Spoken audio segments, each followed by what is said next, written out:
Welcome back to the only planet of choice. बाप रे, कैसे समझाऊंगी मैं तुमको ये? आप लोगों को मुझे समझ में नहीं आ रहा। तो भगवान के बारे में बात करते हुए जब गेस्ट ने पूछा बिग बैंग के बारे में, तो पिछले सेशन में आपने सुना होगा कि टॉम ने क्या कहा। उसके आगे टॉम कहता है कि जितने कण हैं, सेल्स एंड पार्टिकल्स, उनके बिना जितने ब्रह्मांड में जितनी चीजें हैं, उन सभी के जितने सेल्स एंड पार्टिकल्स हैं, उनके बिना रचेता अधूरा है। तो जब ये सारे सेल्स और पार्टिकल्स एकत्र होते हैं, तब अन, अनंत बुद्धिमानिता रचेता का की रचना होती है, या अनंत बुद्धिमानिता और रचेता तब बनता है जैसे कि एक जंगल है, उसमें बहुत सारे पेड़ हैं, कोई इंसान नहीं है, कोई जानवर नहीं है। एक एक करके वो पेड़ गिरने लगते हैं। तो वहां पर कोई ये साबित करने के लिए नहीं है कि वहां पर कभी कोई पेड़ हुआ करता था। तो आपने देखा नहीं, तो क्या कुछ हुआ नहीं? तो क्या वहां पर कोई जंगल था नहीं कभी? वो तो था ना। अगर किसी को सुनाई नहीं देता, तो क्या दुनिया में शोर नहीं है? वो तो है। इसलिए इन सभी चीजों के बिना, इन सभी चीजें, ये सभी चीजें जरूरी है रचेता के रचना बनाने के लिए। Without those necessary ingredients for creation, there was not creation. It is an exchange. ये जो उसने रचना की है, ये असल में रचना नहीं है, ये आदान प्रदान है। क्योंकि जो बनाया गया वो अपने आप में से बनाया गया, और जो अपने आप में से बनाया गया, जो सब कुछ उस रचेता ने बनाया, वो सब कुछ बोर हो गया। साधारण है ना?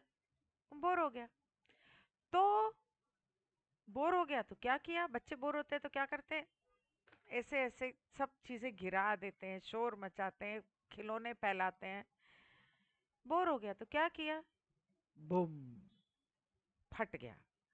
और अपने छोटे छोटे कण और सेल्स और पार्टिकल्स दूर तक फेंक दिए, ब्रह्मांड के अंत तक।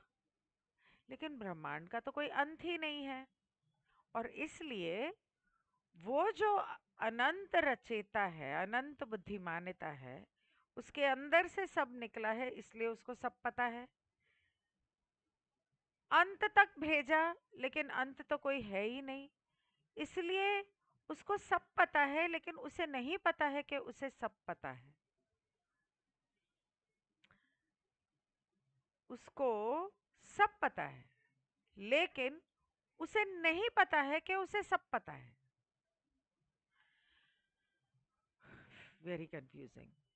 हम इंसानों से अक्सर कहते हैं कि हर इंसान जानता है, अंदर खाने अपने दिल में, दिल की गहराइयों में सब कुछ जानता है। वो जानता है कि वो रचेता का एक हिस्सा है, उसके रूप में ईश्वर धरती पर उतरा है। और वो जानते हैं कि वो रचेता से ही बनकर आए हैं। इसलिए जब तुम रचेता का ही हिस्सा, रचेता से बनकर आए हो, तो जब एक माँ एक बच्चे को जन्म देती है, तो उस बच्चे के अंदर उस माँ का हिस्सा तो होता है ना। एक माँ अ, जिसके अंदर बच्चा अगर डाला भी गया है, even a mother who is implanted, that child still has a blood. एक माँ के अंदर किसी और का, जैसे आईवीएफ से आजकल डालते हैं ना, किसी और का भी बच्चा डाला गया है, खून तो उसके अंदर उसी माँ का है ना। खाना तो वो खा रही है, ट्यूब से उसी को जा रहा है। और उसके पेट में पल रहा है, तो उसकी बुद्धिमानिता उस बच्चे में है, तो फिर इंसान के अंदर क्या इतनी सी बुद्धि नहीं है कि वो समझ सके ये बात कि वो जिसने अम, रचना बनाई, उसने उसके अंदर से बुद्धि नहीं निकाली। अम, क्या इंसान अनजान बन के रहना चाहता है ताकि उसकी कोई जिम्मेदारी ना रह जाए? कुछ तो जानो, जागो, जिम्मेदार बनो, ये कह रहा है। अपने अंदर झांको, अपने अंदर के भगवान को पहचानो, औरों के अंदर के भगवान को पहचानो। अज्ञानता, जैसे आज अगर आप कोई काम करते हो, सिग्नल तोड़ते हो और पुलिस वाला आता है फाइन दो, आप बोलते पर मुझे तो नहीं पता था कि सिग्नल तोड़ने पे फाइन है। अज्ञानता और बुद्ध बुद्धू बुद्धूपन जो होता है, अज्ञानता जो होती है, वो कोई एक्सक्यूज नहीं है।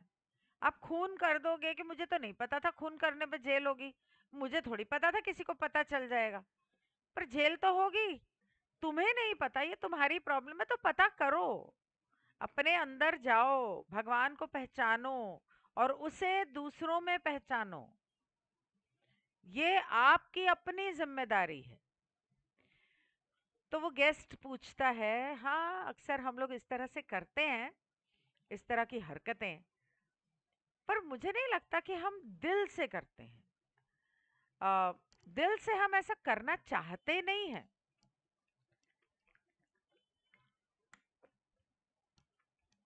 तो टॉम कहता है, हाँ हम जानते हैं, क्या आप लोग जानबूझ के नहीं करते हो, लेकिन क्या तुम्हें समझ में आता है कि हमारे नीचे ईश्वर, उसके नीचे काउंसिल ऑफ नाइन, उनके नीचे वो लोग हैं जिसे तुम लोग भगवान कहते हो।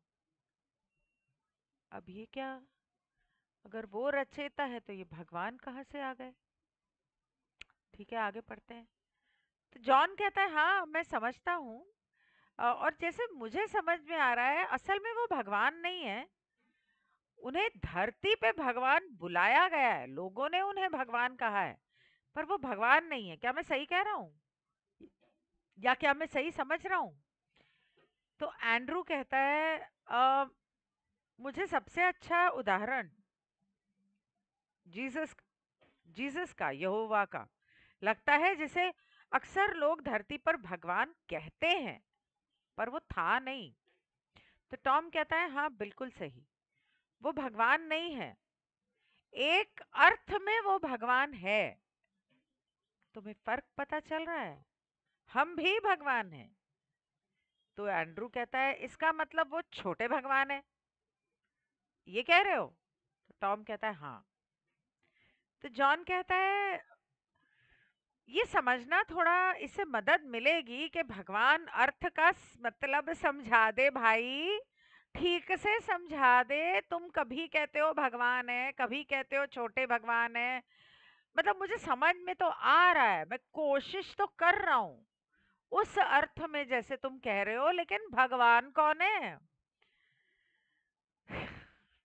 फिर टॉम कहता है, समझाना ही पड़ेगा तुम्हें, हम जो सभी हैं, हम भगवान हैं। अब समझ में आया? वो जो भगवान जो अलग हैं, वो भी भगवान है। क्या ये समझ में आया? जॉन कहता है, छाते के ऊपर का एक भगवान, तो एक भगवान है, उसके नीचे और भगवान है, और उसके नीचे और भगवान है, और जो नीचे वाले भगवान है वो ऊपर वाले भगवान के प्रतिबिंब है।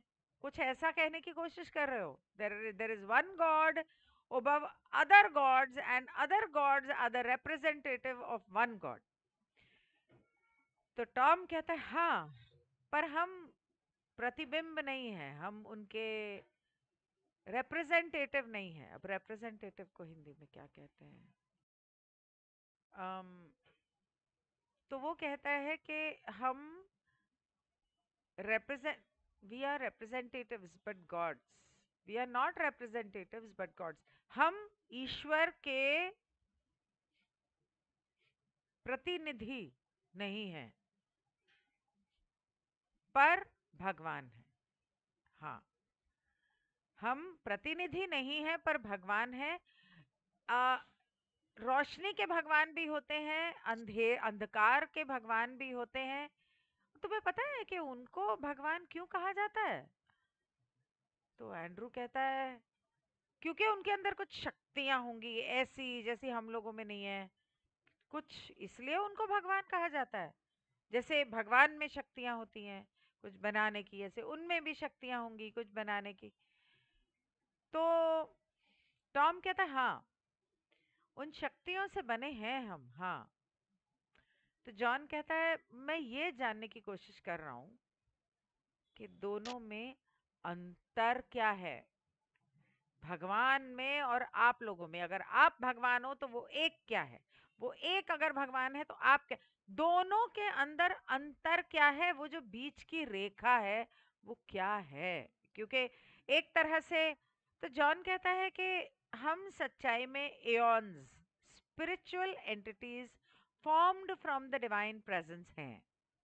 असल में ईश्वर से निकले हुए हम एओन्स हैं, AEONS, एओन्स, जो उसके अंदर से निकले हैं।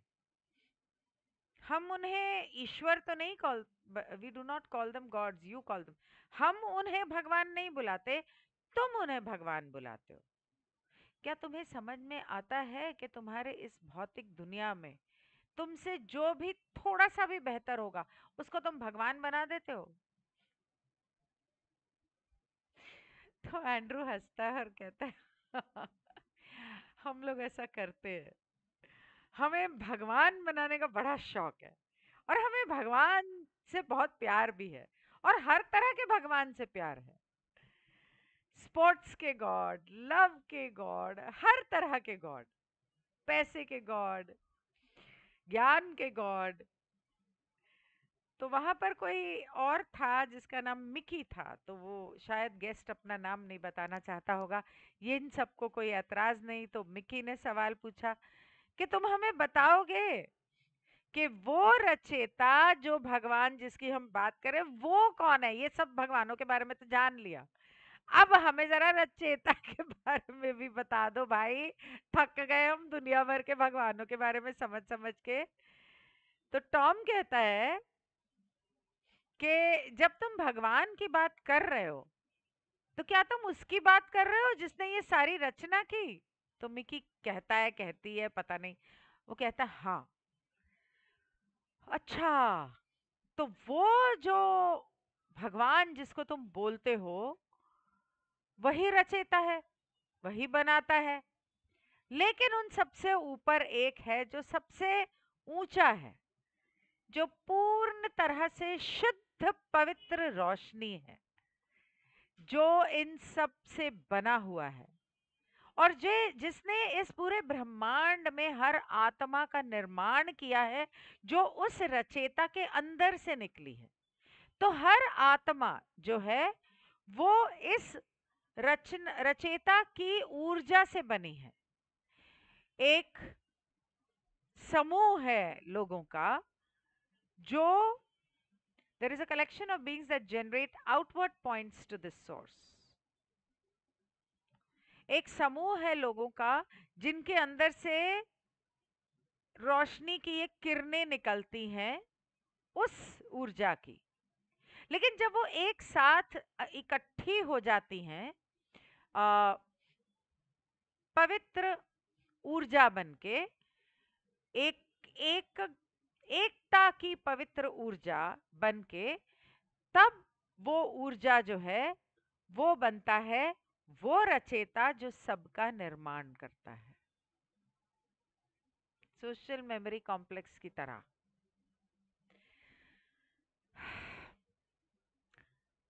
जो अपने आप में अलग भी हैं और एक साथ एक भी हैं। वाह, और हर एक अस्तित्व इस इस ऊर्जा का, कलेक्टिव कॉन्शियसनेस का, उसके अंदर एक हर इंसान को वो ज्ञान होता है, वो नैतिकता या वो प्रिंसिपल्स के बारे में पता होता है। Each of the entities has, उनके अपने अपने अपना अपनी सोच है, अपने अपने ज्ञान है, अपनी अपनी धारणाएं हैं, पर सबकी कलेक्टिव के बारे में नहीं है।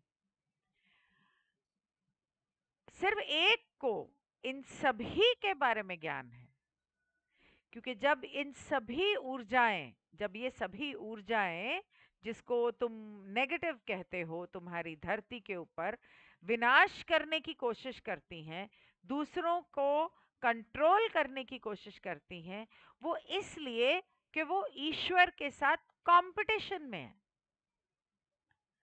कंपटीशन, स्पोर्ट्स चल रहा है, इधर ओलंपिक गेम चल रहा है, उस एक रचयिता के साथ उनका कंपटीशन है। क्योंकि अपने सेल्स के अंदर, अपने एक एक कण के अंदर वो जानते हैं कि उनके अंदर भी वही रचेता है,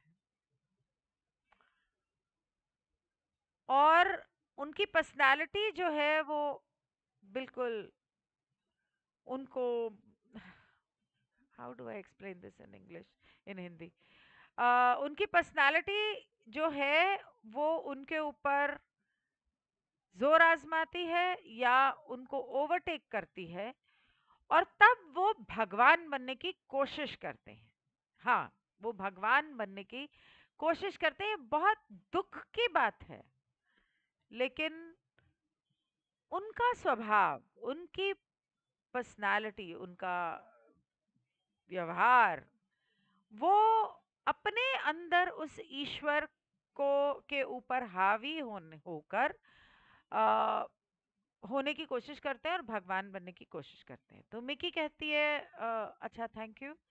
तो मेरी समझ से मुझे ये समझ में आया कि भगवान ही नेगेटिव साइड का भी है, या उनको भी रिप्रेजेंट करता है। तो टॉम कहता नहीं, ये गलत है, भगवान ने बनाया सब कुछ है, लेकिन जो नेगेटिव साइड पे बना वो भगवान से कंपटीशन करता है, वो भगवान का प्रतिबिंब नहीं है, भगवान को नहीं दर्शाता है, वो भगवान नहीं है। मैं दोबारा समझाता हूं।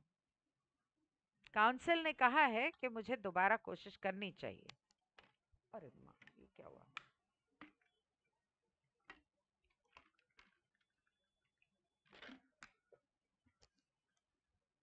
हे भगवान, रा, लाइतोस, हाथोन, लातवी, टॉम, प्लीज मुझे हिंदी में समझाने की शक्ति दो। थक गई हिंदी में समझाते समझाते। हिंदी में, इंग्लिश में पहले समझ के फिर उसको हिंदी में ट्रांसलेट, मतलब इनका ग्रामर कुछ, लैंग्वेज कुछ थोड़ी ऑक्सफोर्ड डिक्शनरी वाली है। तो वो कहता है कि दोबारा समझाने की कोशिश करता हूँ। आपके धरती के ऊपर माली भेजे गए हैं, जो अ, माली हैं जो आपकी धरती पर पहले आए थे, ठीक है, जिन्होंने इस धरती के ऊपर कुछ बीज डाले।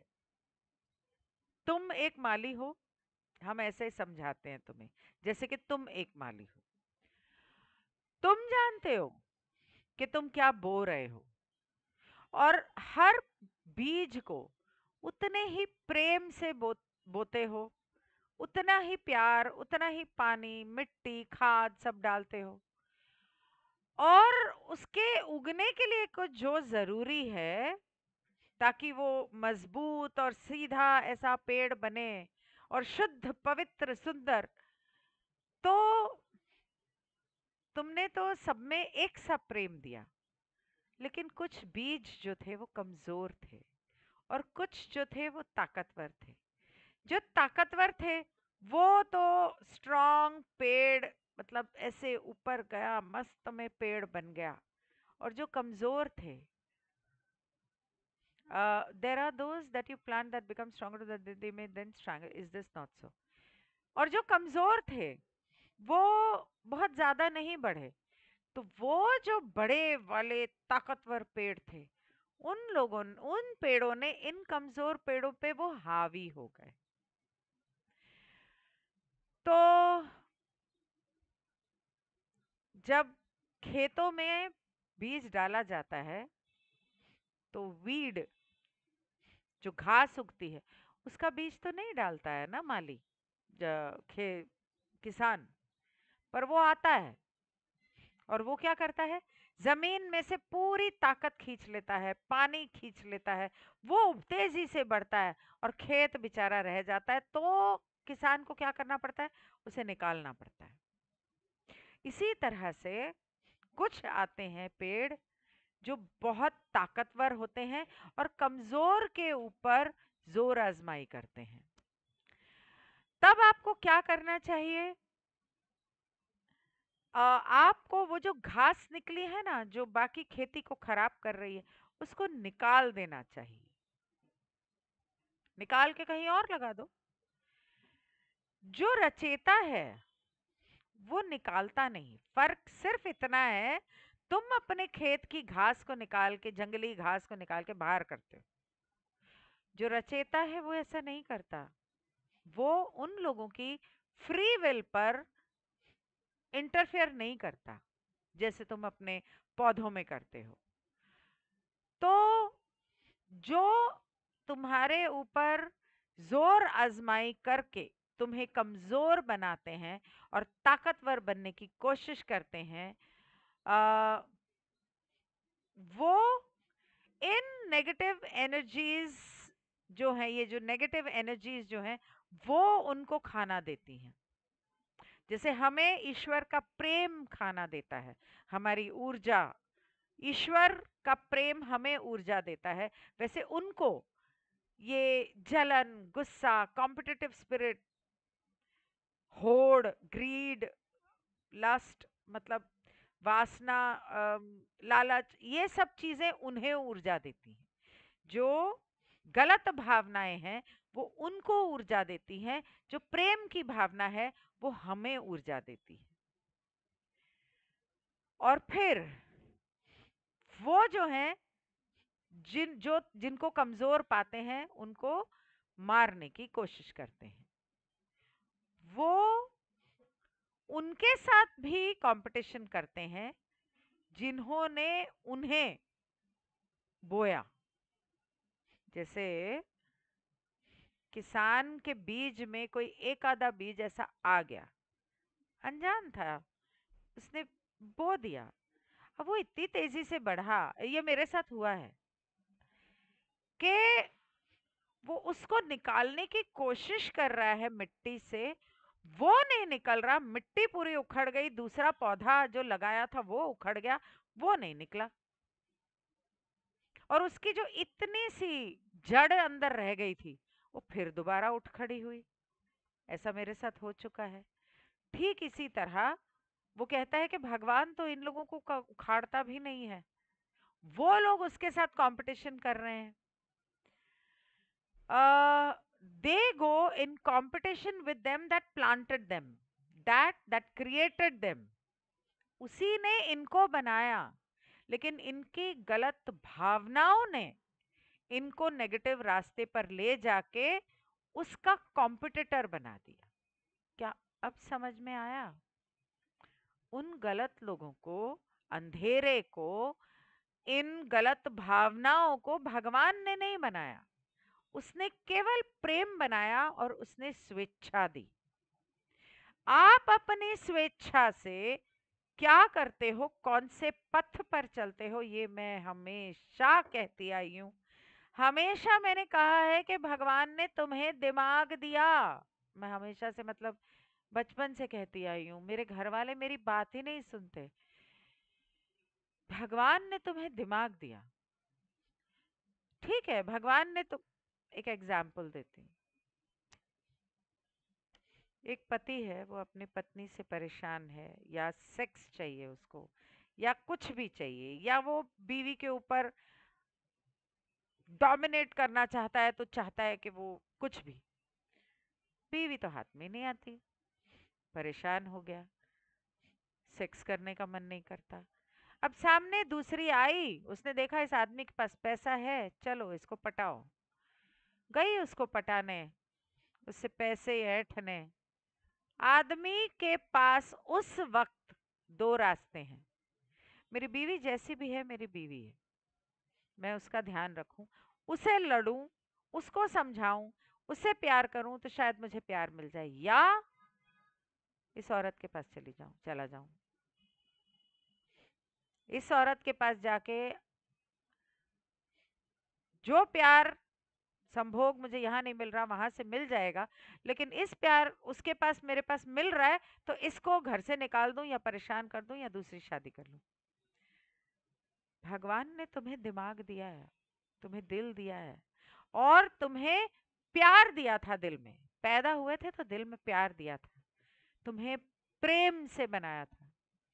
हर पल हर क्षण में तुम्हारे पास दो रास्ते थे, अपनाऊं ना अपनाऊं, करूं ना करूं, सही रास्ते पे चलूं गलत पे चलूं, बीवी से किया हुआ वादा निभाऊं या बीवी को मारूं या उससे बेवफाई करूं। ये एक रैंडम उदाहरण है, किसी भी चीज के साथ आप इसको जोड़ सकते हो। घर में बहू आई, अब या तो मैं बहू को बेटी समझूं या बेटी का घर तोड़ के बेटी को ही वापस ले आऊं, क्योंकि जो बेटियां अपने मायके में घुसी रहती है ना, उनका अपना घर कभी नहीं बसता। अगर माँ उसको वहां चैन से जीने नहीं देगी, हाँ आज ये हुआ, बहू ने ये किया, बेटे ने ये किया, मैंने ये किया, तू क्या कर रही है, तेरी सास ने क्या बोला, तेरे पति ने क्या किया, जो माँ ऐसा करती रहेगी उस बेटी का घर कभी नहीं बसेगा। और जो बेटी ये करती रहेगी, क्या हुआ आज, भाभी ने क्या किया, आज भैया ने क्या किया, तुमको ये कहा, तुमने ये क्यों नहीं कहा, तुमने, वो अपने भाई का घर कभी बसने नहीं देगी, ना अपनी माँ की जिंदगी में कभी सुख चैन आने देगी। किसी भी उदाहरण को उठा के देख लो, आपके पास दो रास्ते हैं, आपको कौन सा रास्ता लेना है ये आपके ऊपर है। पहली बार बेटे ने या बेटी ने झूठ बोला, बेटे ने झूठ बोला या बेटी ने अफेयर कर लिया या कुछ कर लिया, बॉयफ्रेंड बना लिया, अब या तो खींच के मारो थप्पड़ मुंह के ऊपर, बैठ यहां पर, क्या किया तूने, किससे पूछ के किया, तेरे को शर्म नहीं आती, या तो उसे बैठाओ, देख क्या हुआ बेटा, ऐसा क्या हो गया जो तुझे ऐसा करना पड़ा, मुझसे बात कर, उसके दिल की बात सुनो और उसे प्यार दो, विश्वास दो कि उसे झूठ बोलने की जरूरत नहीं है आपको, so and so forth. So negative को भगवान ने नहीं बनाया, भगवान ने सिर्फ पॉजिटिव बनाया था, सबको एक सा प्यार दिया था, सबने अपना रास्ता अपनाया खुद, कि मुझे ये करना है। तो लहसुन प्याज को भी भगवान ने प्रेम से बनाया था, उसको ऐसा लगने लगा कि मेरे एक एक कण में भगवान है, तो वो सब रचित रचना कर सकता है तो मैं भी रचना कर सकता हूँ, मैं नकली रचना कर लूंगा, उसमें क्या है। पेंटिंग अगर वो एम एफ हुसैन बना सकता है तो मैं उसकी पेंटिंग कॉपी भी कर सकती हूँ, मैं भी कर लूंगी रचना, मैं भी रचेता हूँ, मैं भी कंपटीशन करूंगी, तो क्या हुआ, नकली पेंटिंग बिक जाएगी, बोल दूंगा झूठ के ये एम एफ हुसैन की पेंटिंग है, ऐसे बहुत है दुनिया में। तो मिकी कहती है हाँ, आ, इसका मतलब असलियत में जो आज नेगेटिव साइड है वो आए रचेता के अंदर से ही थे, लेकिन रचेता ने उन्हें ऐसे आजाद क्यों छोड़ दिया, उन्हें छोड़ क्यों दिया। तो टॉम कहता है, जब आप कहते हो कि गॉड ने उन्हें छोड़ दिया, तो हम हमें समझ में नहीं आता। क्या आप ये पूछ रहे हो कि गौ भगवान ने उन्हें माफ क्यों किया, या आप ये पूछ रहे हो कि उसने उन्हें बाहर निकाल दिया? तो मिकी कहती है हाँ। तो मिकी कहती है, टॉम कहता है 30 मिनट हो गए। अच्छा, मैं इस सवाल से कल दोबारा शुरुआत करूंगी। इसे यहीं पर खत्म करते हैं। 333। Good bye.